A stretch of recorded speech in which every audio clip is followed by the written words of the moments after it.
Yes, Rode Wireless Pro has 32-bit float, but this doesn't mean we can't destroy our recordings.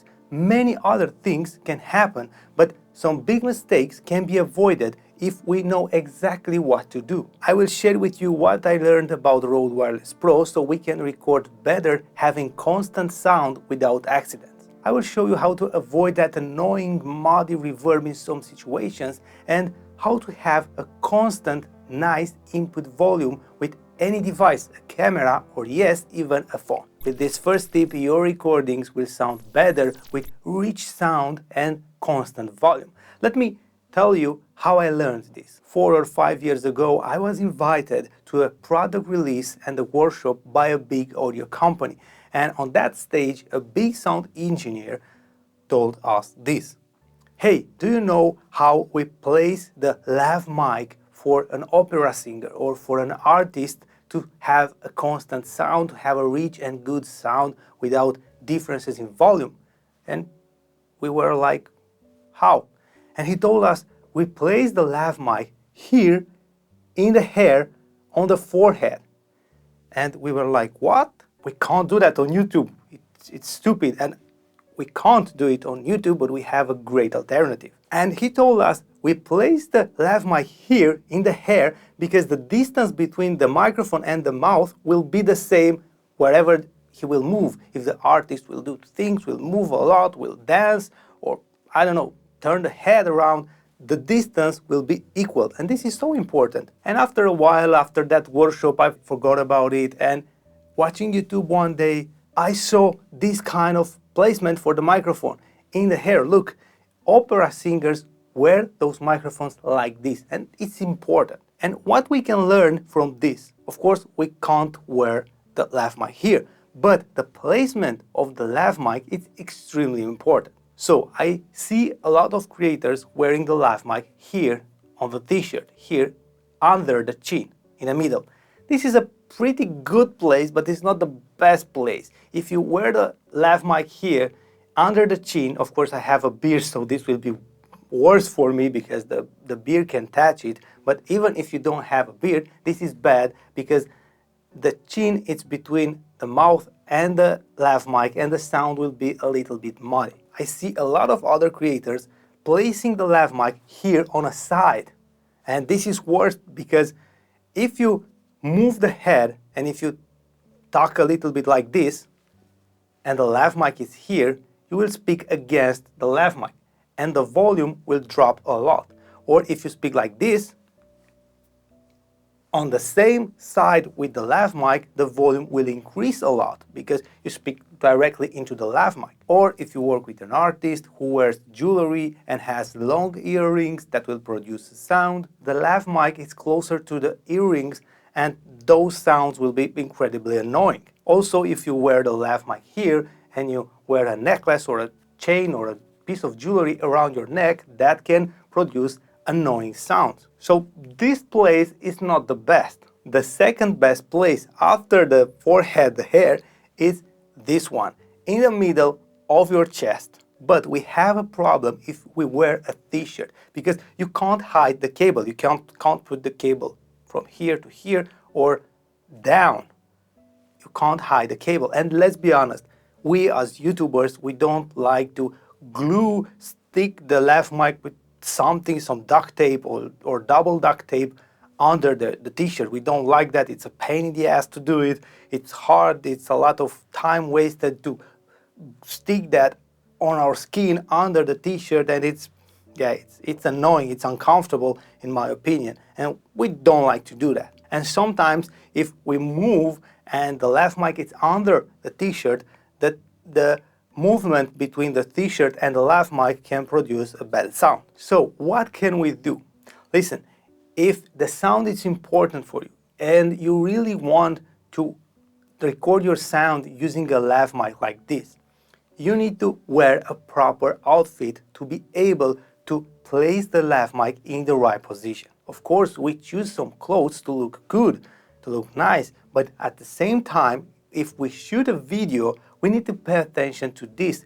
We need to attach a lav mic to our clothes. So it's better to wear a shirt and attach the lav mic to the shirt. It's easy It's safe and the sound will be better. If you really want to wear a t-shirt, you can use it here, but it's not the best place. We can see a lot of big TV hosts wearing proper outfits to clip the lav mic, and this is why this is important. So pay attention to this. If you want to use a lav mic, wear proper outfits to be able to place it in the right position. This is super important. The next tip will help you get rid of those low muddy frequencies, that low muddy reverb. We have the lav mic here, and these kind of mics are omnidirectional. That means it will pick up all the sounds around the microphone. If you shoot a talking head video like this and use a lav mic, try and avoid to do it in front of your desk.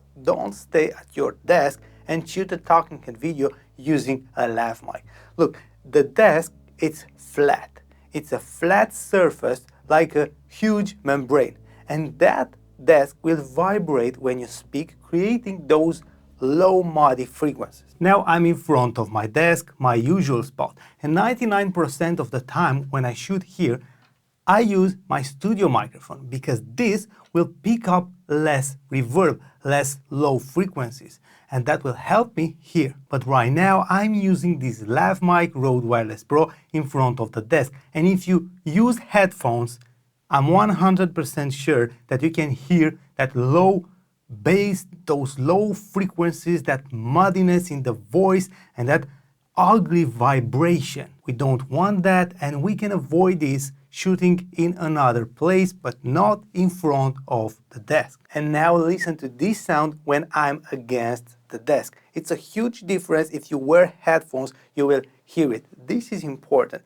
If you really want to wear a lav mic, set your frame to be somewhere but not in front of your desk. Or if you really want to wear a lav mic and stay at your desk, and if we don't see in the shot the desk itself, you can put something on the desk when you record, like a blanket or something. Put something on the desk to cover the desk and avoid that annoying reverb. I learned this the hard way. I had those frequencies, trying to clear them all the time in post-production. Of course, we can clean the sound a little bit in post-production, but for the sound to be good, we need to have a great recording. The original recording should be great. So it's better to avoid those frequencies. You can reduce some of them, but it's not perfect. Try to set your shot against the desk, or try to cover it if you really want to stay in front of your desk, and avoid those muddy, ugly frequencies. And of course, if you find this video useful, don't forget to press the like button and maybe subscribe. Thank you. Now, let's learn how to have the perfect input volume on any device, even with a smartphone. But first, I want to briefly tell you about a misconception when it comes to 32-bit float. Many people think that if this system has 32-bit float, they can do anything and the sound will be good. It's recoverable, which is wrong. If you hit the microphone, if you overdrive the capsule, if you blow into it and don't take care of the plosives, if you wear jewelry that produce bad sounds, unwanted sounds, or if you set the wrong position for your microphone, the sound can be bad even if we use 32-bit float. Yes, with 32-bit float, we can record super loud sounds and super quiet sounds and amplify the volume in post-production without introducing that digital noise. But if we have the microphone in the wrong position, that will still be bad. Listen, if you have your microphone far away from you, yes, you can amplify the volume. But when you do that, you will also amplify everything that's around the microphone, not just your voice. If you don't have the proper position for your microphone, and let's say, as an example, if you have your microphone far away from you, yes, you can amplify it and you will achieve a proper level for your voice, but you will also amplify everything that's around you and the microphone, and on the other side of the microphone too. If you don't have the right position and you record sound produced by the earrings or by hitting the microphone, you will amplify that too. So for a good recording, even if you use 32-bit float, don't ignore all these things: the proper position, the proper volume, everything. The 32-bit float should be just an extra layer of security when someone maybe will scream or will make explosive sounds or things like this.